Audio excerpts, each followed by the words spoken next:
All right, let's talk about something that matters, your financial revolution. And I mean yours, not someday, right now. Do you ever get that feeling, the one, like with your own money, you're not even in the driver's seat. You're just a passenger watching it all go by. And here's the thing that trips so many of us up. We think we need a bigger paycheck. But that's not it. It's about having a smarter plan. It's about deciding right now to stop letting your money happen to you and finally grab the wheel. Because let's be real for a second. There's a simple and kind of scary truth about money. If you're not the one in control, Then something else is, period.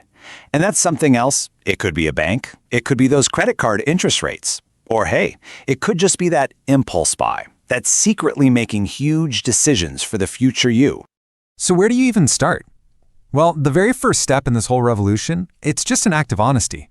We're not talking about crazy spreadsheets or anything. It's just looking, seeing what's really coming in, and then taking a deep breath and seeing where it's all really going. And you know what's amazing? The second you do that, something shifts. That big, scary cloud of financial stress, it's not a mystery anymore. It becomes a map. And for the first time, you can see exactly where you are, which means you can finally figure out how to get where you want to go. Okay, so you've got your map. And on that map, for a lot of us, there's a huge mountain called debt. So what's the battle plan? Well, you've basically got two moves. Think of it like defense and offense.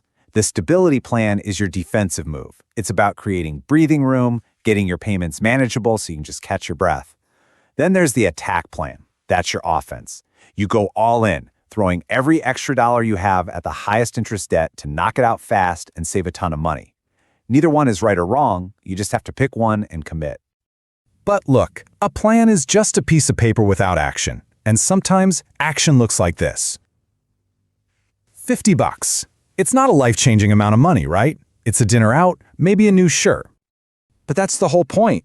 The real secret weapon here isn't some giant, heroic move.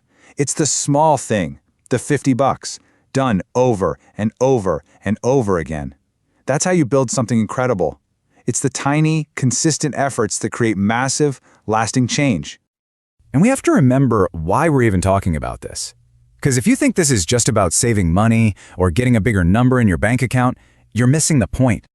No, this is about building freedom. Every dollar you put toward your plan, that's not just a dollar. It's a brick. A brick in the wall of a life that you're building for yourself. A life free from that constant nagging stress. What kind of freedom? The freedom to choose. To choose a job you're passionate about, not just the one that pays the most. The freedom to see an unexpected car repair bill and think, okay, I can handle this, instead of feeling that familiar panic. And maybe most importantly, it's the freedom to dream. To actually let yourself think about what you really want out of life, knowing you're building a foundation that's strong enough to support whatever that dream is. Look, your revolution doesn't start someday. It doesn't start when you get a raise. It starts right now, with your very next decision. So the only question left is,